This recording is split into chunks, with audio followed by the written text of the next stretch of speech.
자, 우리 어디 볼 거냐면 지난 시간에 이어서 볼 건데요. 16페이지 보세요. 챕터 2장.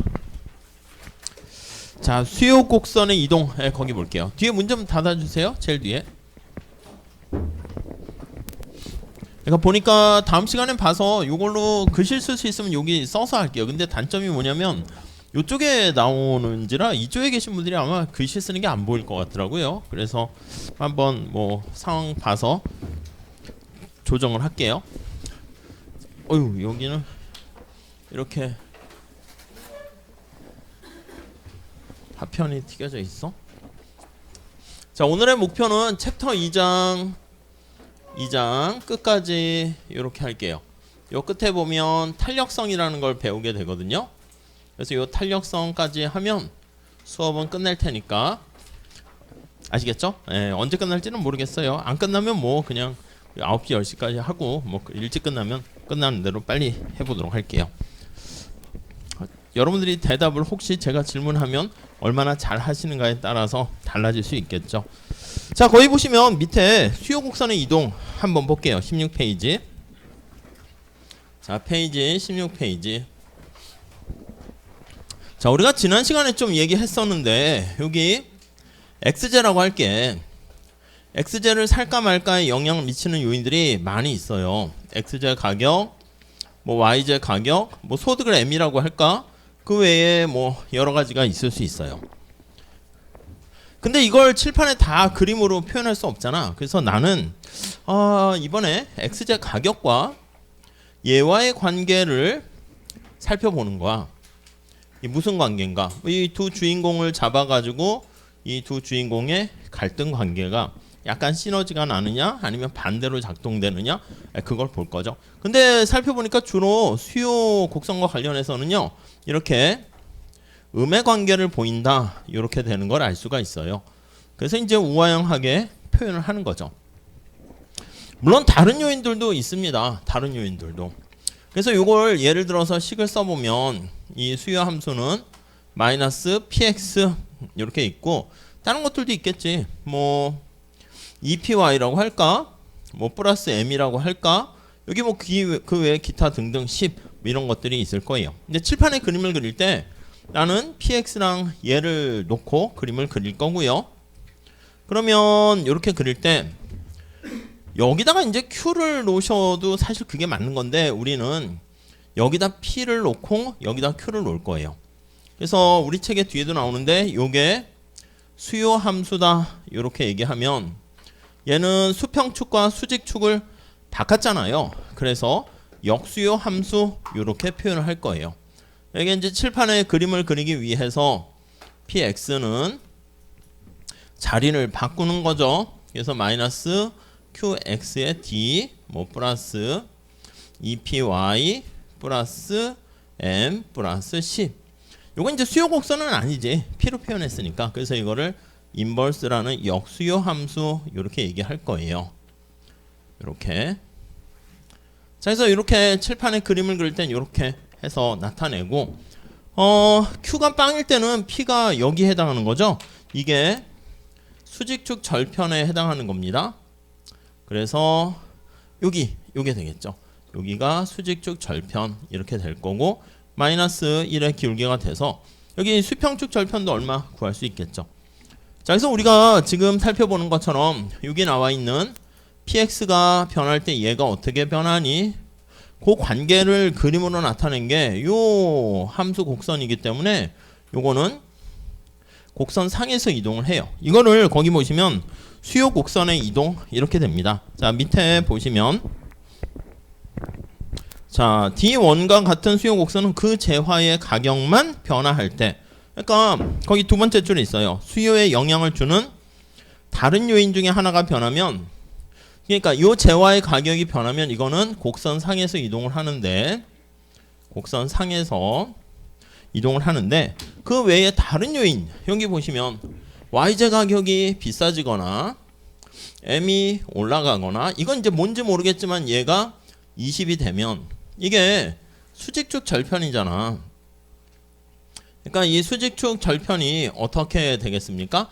상방 이동한다고. 그래서 얘가 이렇게 위로 올라가면 곡선 기울기는 지금 마이너스 1 가만히 있는데 곡선 자체가 이동했습니다. 그래서 얘가 절편이 상방으로 이동하고요.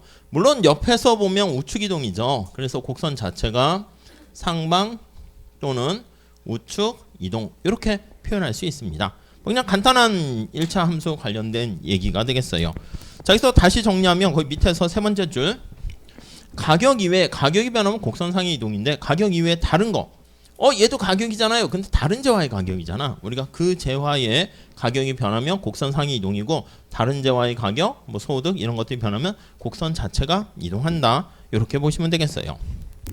자, 그래서 예를 들면 이게 토마토 시장이야. 그래서 다시 한번 쓸게요. 여기 토마토 거래량, 수량, 토마토 가격이 있는데 수요 곡선이 이렇게 우하향하고 있거든요. 자, 근데 밑에서 두 번째 줄 볼게요. 갑자기 살모넬라 균 중독이 발생하고, 모르겠어요. 아무튼 균이 발생해가지고 공공보건 당국자들이 토마토가 그 원인일지 모른대요. 그럼 사람들이 어떻게 돼? 토마토 먹으면 왠지 뭐 이상한 안 좋은 균에 걸릴 것 같다라고 하면 여기 영향을 미치는 요인 중에서 사람들의 뭐 기호라고 할까, 테이스트라고 할까, 토마토를 싫어해요. 기피합니다. 자, 그러니까 거기 뭐 무슨 균, 살모균이라 할게. 뭐 살인할 때 그런 건가? 아무튼 무서운 균인가 봐요. 살모균이 발생하게 되면 발생으로 토마토를 기피한다 할게요. 토마토를 사람들이 기피하면 싫어하는 거지. 그래서 거기 밑에서 두 번 마지막 줄 보시면 기호가 변하는 거야. 테이스트가 기호가 변화하게 되는데 안 좋은 방향으로 변화했지. 그러니까 이제 가격이 주어져 있는 상황에서 사람들이 선호가 좋아해서 많이 사면 우측 이동인데 이 경우에는 당연히 기피하니까 왼쪽으로 이동을 하게 되고요. 밑에서도 한번 해석해 볼까? 자, 수요 곡선의 높이의 의미는 뭐예요? 이 물건 살 때 이만큼까지 내가 돈을 지불할 생각이 있다 이렇게 되는 건데 이 싫어한단 말이야. 그러니까 이렇게 나 그거 최대한 지불하려고 하는 의사가 금액이 작아지니까 좌측 또는 하방 이동 이렇게 되겠죠. 요거 달리 요거는 이제 상방 우측 이동이고 요때는 디맨드 곡선이 하방 이동하거나 또는 왼쪽 좌측으로 이동한다. 이렇게 보시면 돼요. 오른쪽에 그래프 나와 있는 거 그대로 보시면 될 것 같습니다. 자, 반면에 거기 보니까 토마토를 먹게 되면, 자, 오른쪽 볼게요. 17페이지 세 번째 줄인가요? 과학자들이 토마토가 암 예방에 도움이 된다는 사실을 발견했어.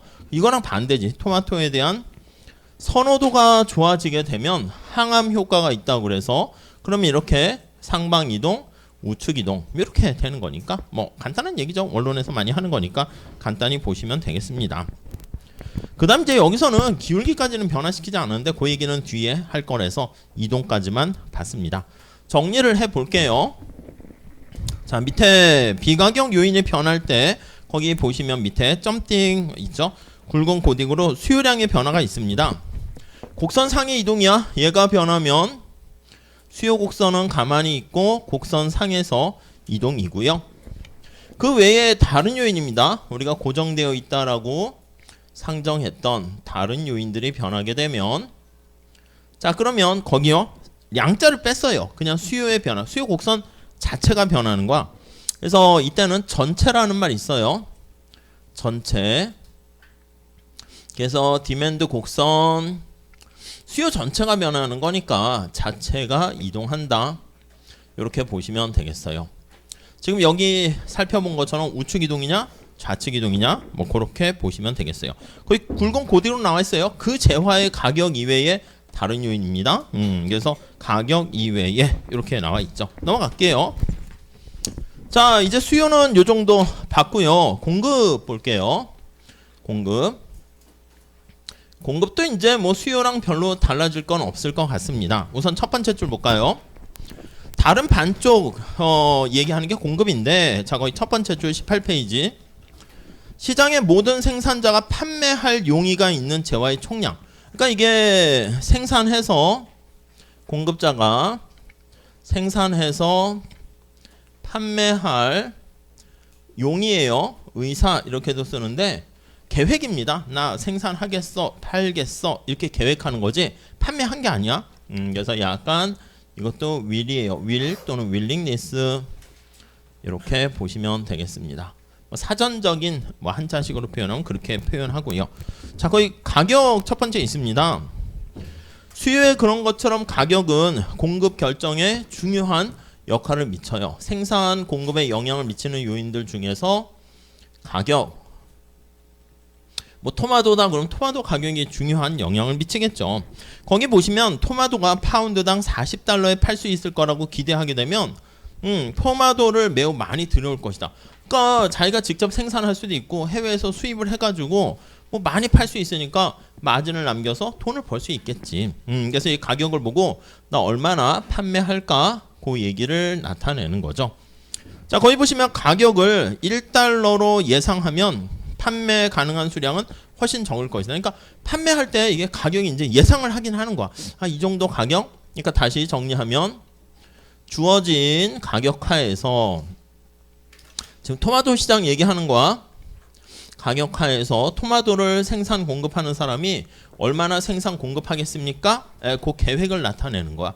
가격이 올라가면 여러분들 생각할 때 토마토 가격이 올라가 그럼 내가 사과나 바나나 하는 것보다 토마토 하는 게 더 낫지 않겠습니까?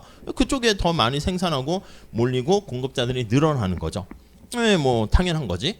내가 만약에 똑같은 노력을 들였는데 전공을 내가 어디 할까 했는데 의사가 되면은 이렇게 막 돈도 많이 벌고 안정적이다. 그럼 다 이제 어차피 노력 똑같이 할 거면 그쪽으로 쏠리게 되는 거지. 그러니까 그쪽에 대해서 막 사람들이 많이 몰리는 것처럼. 근데 이건 생산 공급하는 사람이기는 하니까 주어진 가격에 대해서 얼마나 당신은 판매 생산하겠습니까? 그건데 가격이 너무 낮으면 다들 가는 게 노동시장도 마찬가지지.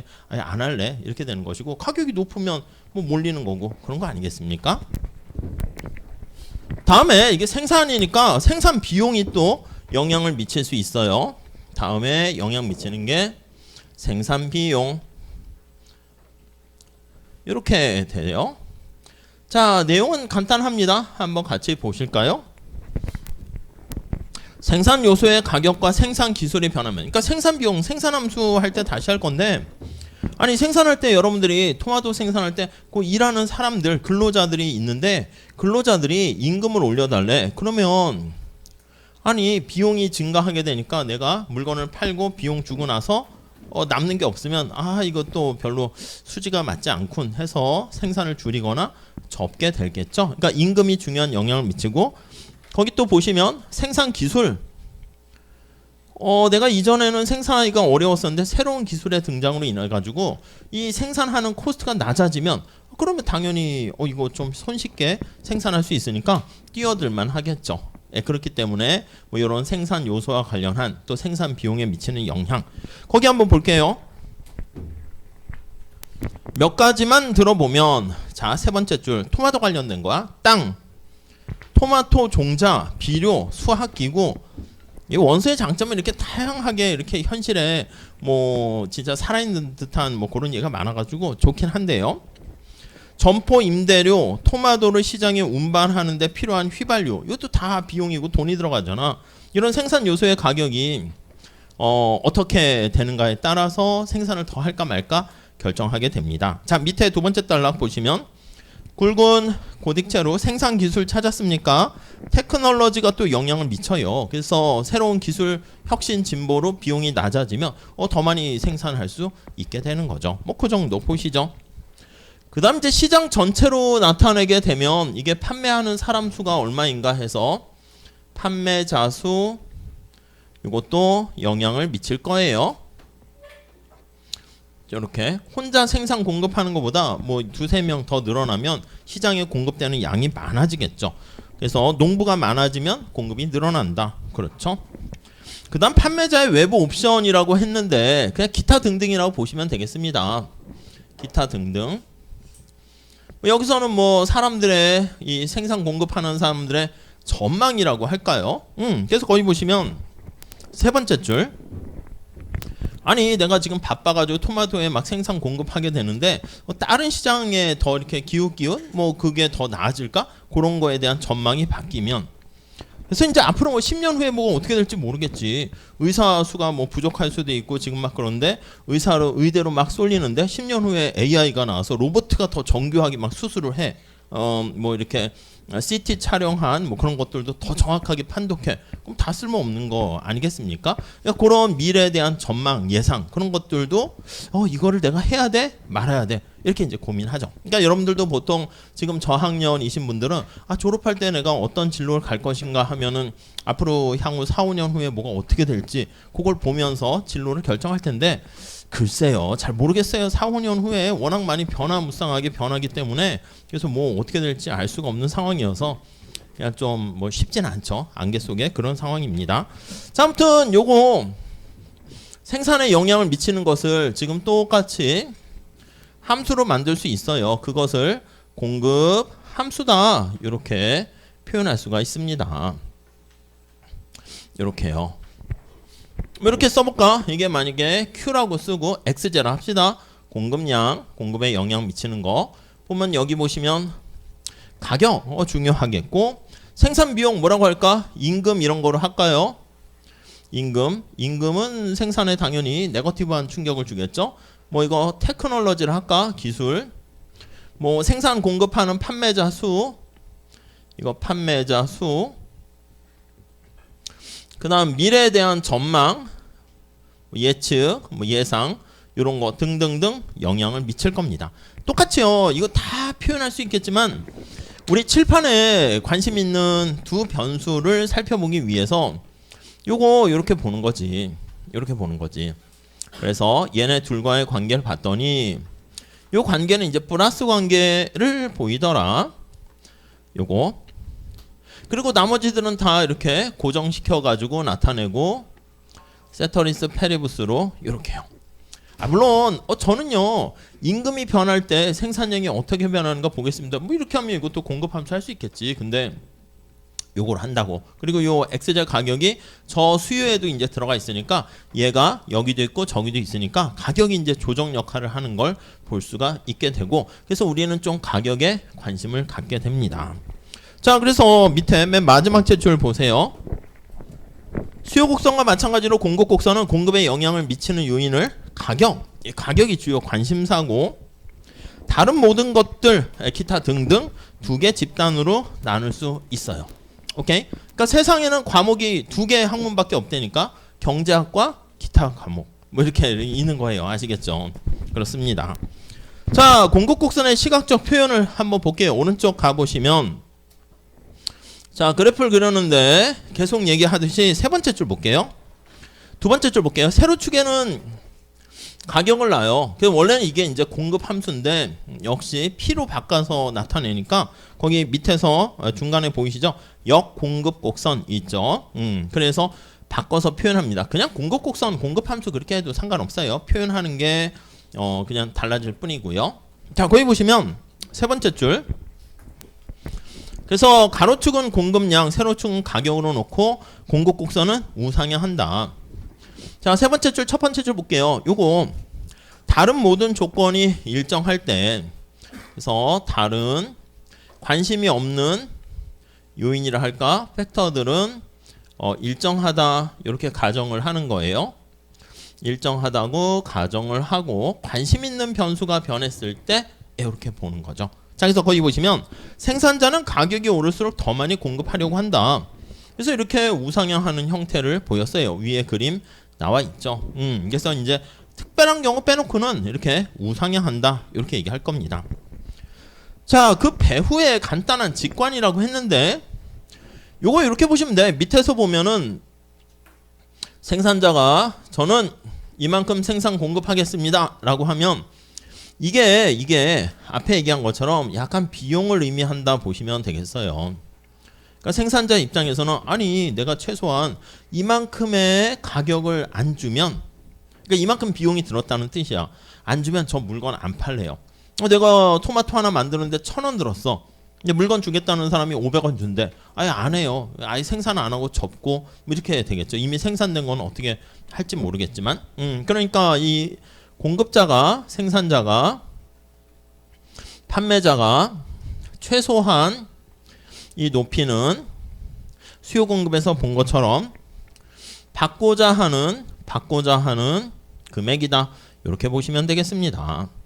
그러니까 비용을 증가시키는 요인들이 발생하면 공급 곡선이 이렇게 상방 이동하고요. 비용을 떨어뜨리는 요인이 발생하면 공급 곡선이 하방으로 이동한다. 이렇게 보시면 돼요. 거의 볼게요. 자, 네 번째 줄 볼게요. 다시. 생산 비용과 여타 비가격 요인이 주어진 상황에서 기업은 가격이 높아지게 되면 당연히 더 많은 양을 생산 공급하려고 해요. 왜냐면 앞에서 말씀드린 것처럼 기업은 생산량이 늘어남에 따라서 생산비가 증가하겠죠. 생산비가 증가하니까 우상향하는 거. 그리고 앞에서 얘기한 것처럼 얘네들이 변하게 되면은 요거는 여기 나와 있는 것처럼 곡선 자체가 이동하고 수요랑 똑같습니다. 그래서 얘가 변하면 이거는 곡선 상에서 이동을 한다. 이렇게 보시면 되겠습니다. 그리고 비용을 증가시키는 요인들은 이렇게 상방 이동하고 비용을 떨어뜨리면 하방 이동하고 옆에서 보면 좌측 우측 이렇게 할 수 있겠죠. 어렵진 않습니다. 넘어갈게요. 그래서 밑에 이동을 한번 볼게요. 자, 그래서 거기 보시면 다음 페이지로 그냥 넘어가셔도 되겠습니다. 자, 20페이지 첫 번째 줄. 공급에 영향을 미치는 비가격. 그러니까 요 가격 이외의 다른 요인. 자, 하나가 변하면 얘네들이 변화하게 되면 곡선 자체가 변합니다. 자, 두 번째 줄 볼까요? 자, 그래서 다른 요인들이 뭐가 있을까요? 요걸 가지고 얘기합니다. 요 생산 기술. 자, 예를 들어서 한번 보시면, 자, 세 번째 줄 볼게요. 토마토를 더 낮은 비용으로 빨리 수확할 수 있는 기계가 발명됐대. 기계가 등장됐습니다. 그러니까 이 기계를 얼마나 잘 활용하는가 뭐 그거에 따라서 달라지겠죠. 자, 그러면 당연히 생산 비용이 떨어지게 된단 말이야. 이걸 활용하니까. 이 복잡한 기계 말고 토마토를 따는데 만약에 토마토 나무가 어떻게 생겼어요? 토마토 나무? 모르겠네. 이렇게 생겼다 합시다. 새로운 토마토 나무가 이렇게 검정색 토마토 있으면 드실래요? 아무튼 뭐 색깔이 그래서 이렇게 있어요. 아, 근데 여기다가 색깔이 뭐 사과같이 이렇게 달렸는데 노동자들이 이렇게 해서 토마토를 따. 그래서 손으로 이렇게 해가지고 따는데 점차 우리 뒤에 하겠지만 생산해서 여기 낮게 있는 거는 쉽게 딸 수 있는데 이 위에 열린 토마토는 사과같이 생긴 토마토야. 따기 힘들잖아. 이게 나무를 타고 올라가야 되고 어렵단 말이야. 근데 새로운 도구, 기계라는 것은 자본이라고 하는 도구가 등장했어. 여기서 예를 들면 사다리가 생겼다 합시다. 그럼 사다리를 이렇게 설치해서 생산하게 되면 더 많은 양을 손쉽게 따겠지. 물고기 잡는 것도 맨손으로 잡다가 노동을 투입해서 그물이나 낚싯대가 생기게 되면 더 손쉽게 많이 딸 수 있을 거야. 뒤집어 얘기하면 주어진 가격에서 생산을 많이 할 수 있고 비용이 떨어지니까 우측이동, 하방이동 이렇게 할 수 있어요. 자, 그 얘기가 거기 나와 있어요. 밑에 그래프도 있네. 빠른 수학기구라는 발명이 이루어지게 되면 우측이동이고요. 자, 뭐 그래프로 나와 있는 거 뭐 간단하니까 살짝 보시고 다음 두 번째 달러 볼게요. 자, 가뭄이 발생했습니다. 가뭄이나 태풍이 발생했어요. 그럼 생산자가 밭에 물을 대는데 비용이 들어요. 그러니까 비용이 증가하게 되면 코스트가 증가하게 되면 공급 곡선이 상방 이동하겠죠. 좌측 이동이죠. 그래서 밑에 그림 보시면 가뭄 때문에 공급 곡선이 S1에서 S3로 가게 되는 거 알 수 있습니다. 오케이. 자, 이것도 마찬가지로 얘가 변하면 곡선상의 이동이고 양자를 붙입니다. 공급량의 변화이고 밑에 보면 다른 요인이 변해가지고 이렇게 되는 것은 거기 보시면 공급의 변화 이렇게 됩니다. 자, 여기서 수요와 공급이 뭐 달라지는 거 하나도 없습니다. 예. 자, 21페이지 가볼게요. 첫 번째 줄에 우리는 수요와 공급 두 개를 따로 첫 번째 줄에 분리해서 살펴봤는데 두 번째 줄 볼까요?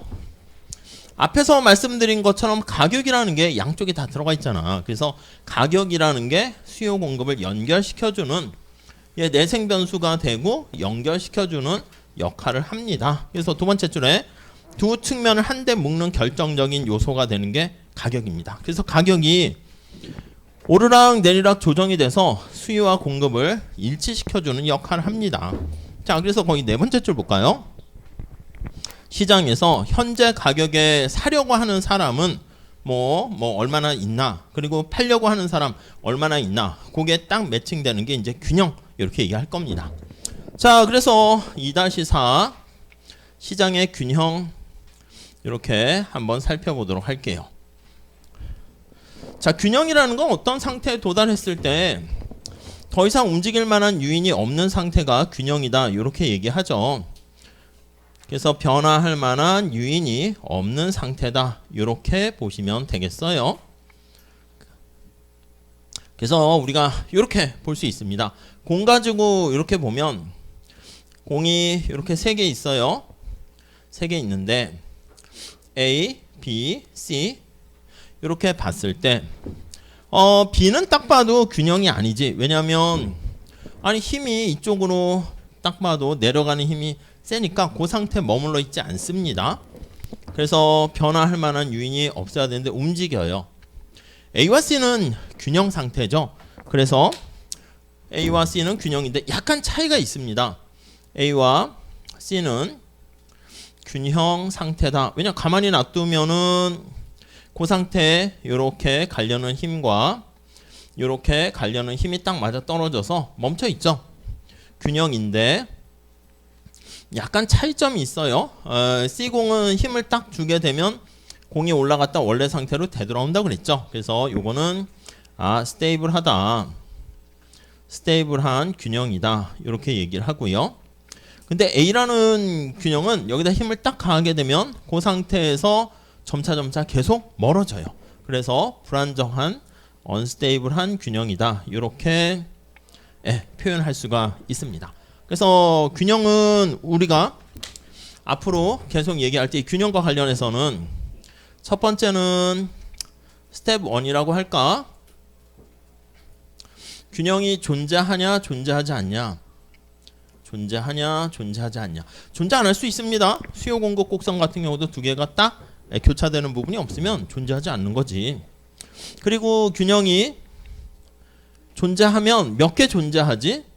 한 개냐, 아니면 유일하냐, 아니면 여러 개 복수로 존재하냐, 이렇게 멀티로 존재하냐, 그게 관심이고, 세 번째는 여기 보면 균형이 A와 C 이렇게 나와 있는데 균형이 안정적이냐, 스테이블한 여부, 그렇게 볼 수가 있습니다. 자, 우선 균형에 대해서만 좀 보도록 할게요. 자, 이거는 지금 전체 수요 공급은 시장 전체를 가지고 좀 얘기를 하고 있어요. 밑에 한번 그래프를 보시면, 자, 토마토에 대한 수량이 있고요. XJ라 할게.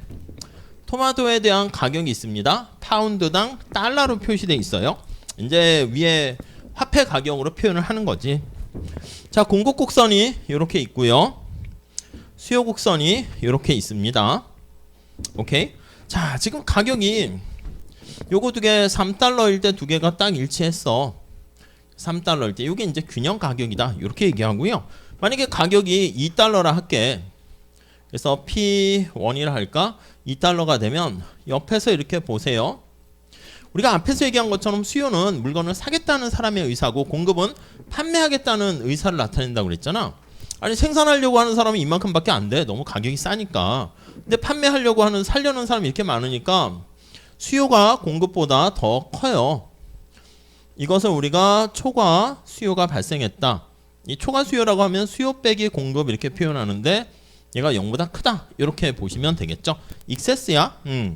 이러면 어떻게 돼? 살려는 사람들이 당연히 많기 때문에 가격이, 초과 수요가 해소되기 위해서 가격이 저주세요 하니까 올라가요. 가격이 올라가게 되면 이거는 곡선은 가만히 있는 거야. 우리 앞에서 본 것처럼 가격이 변하니까 곡선 상의 이동이죠.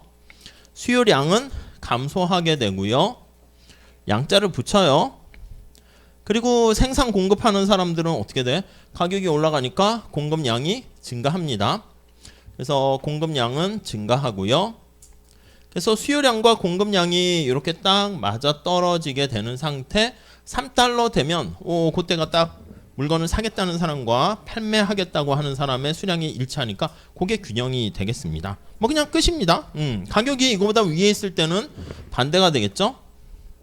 이 상태는 초과 공급 상태가 되기 때문에 이런 초과 공급 상태에서는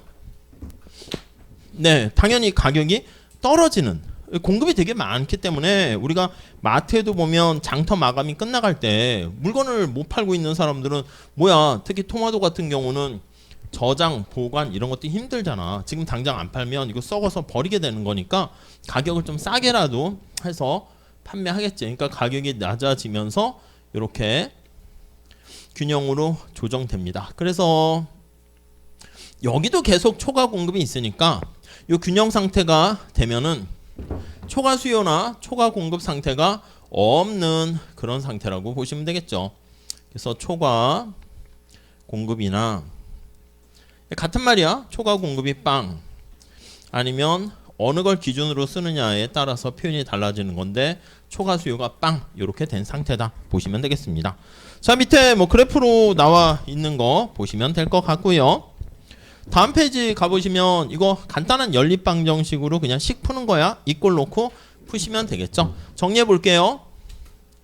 아니, 물건을 사겠다는 사람에 영향을 미치는 게 XJ 가격뿐만 아니라 뭐 다른 재화의 가격, 뭐 소득, 그 다음에 뭐 기타 이렇게 있을 것이고, 그 다음에 공급하는 사람도 마찬가지입니다. 여기 보시면 XJ 가격, 임금, 기술 뭐 이런 것들이 또 등등등 있을 수 있겠죠. 자, 근데 요거 두 개는 당연히 우리가 봤을 때 PX가 연결은 되지만 사실은 균형식이라는 게 또 하나 있는 거야. 이렇게. 그러니까 식이 3개고요. 미지수도 3개야. 그래서 얘랑 식에서 친구가 있어요. 그리고 얘도 마찬가지야.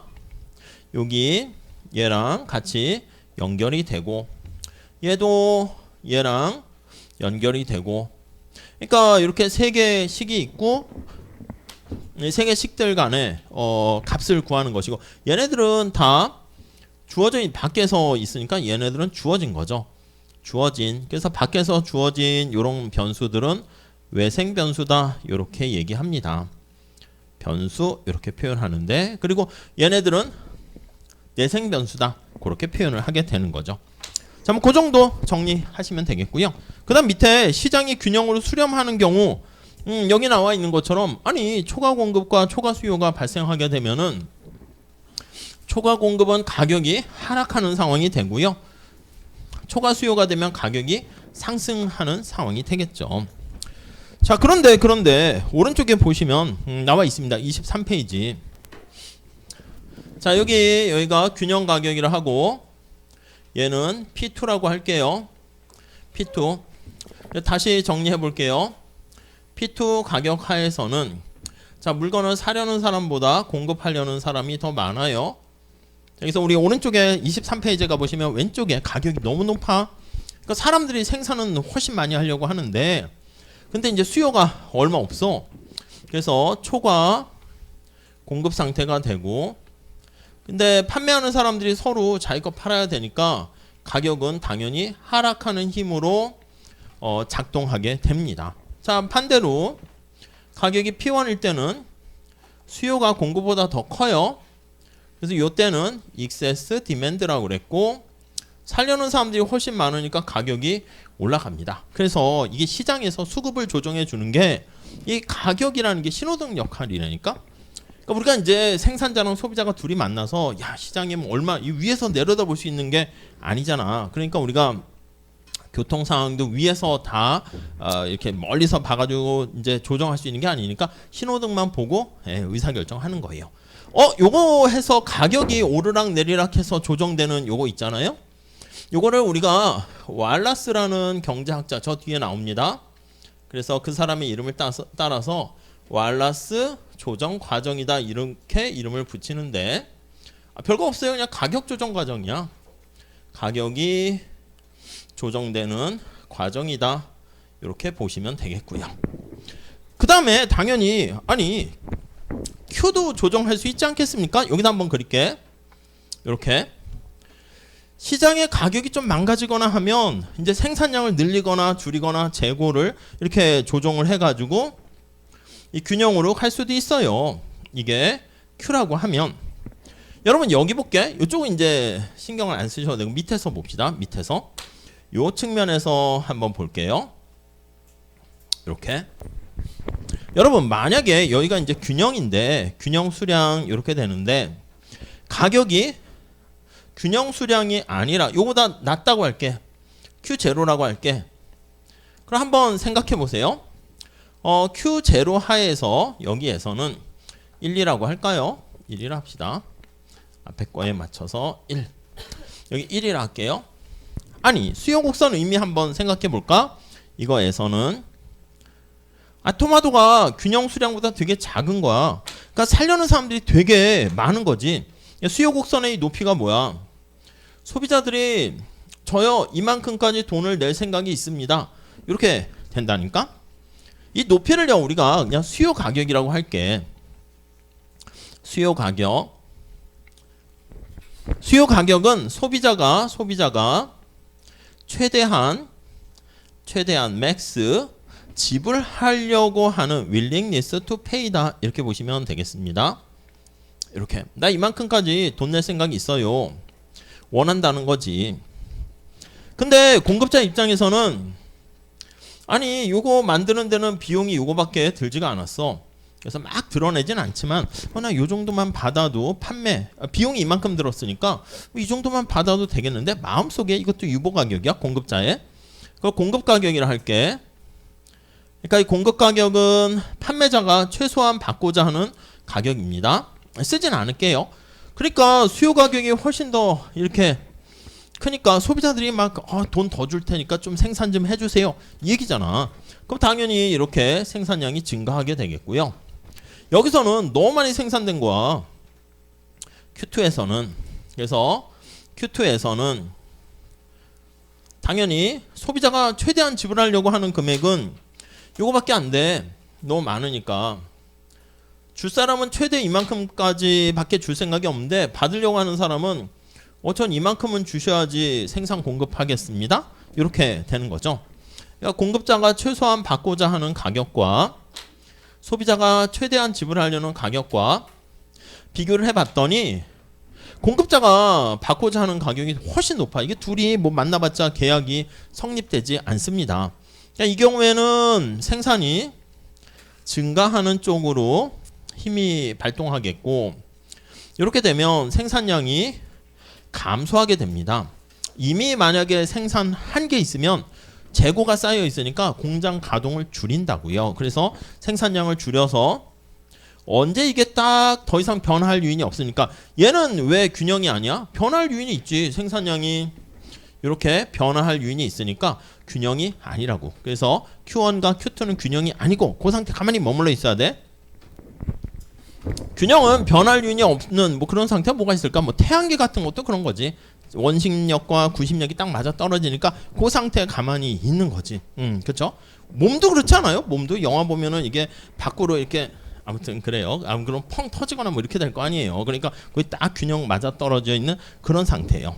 여기 보시면 이렇게 Q가 늘었다 줄었다 조정되는 과정을 볼 수가 있어. 그래서 요거를 뭐라고 하냐면 마샬 조정 과정이다. 수량 조정 과정이야. 별거 없어요.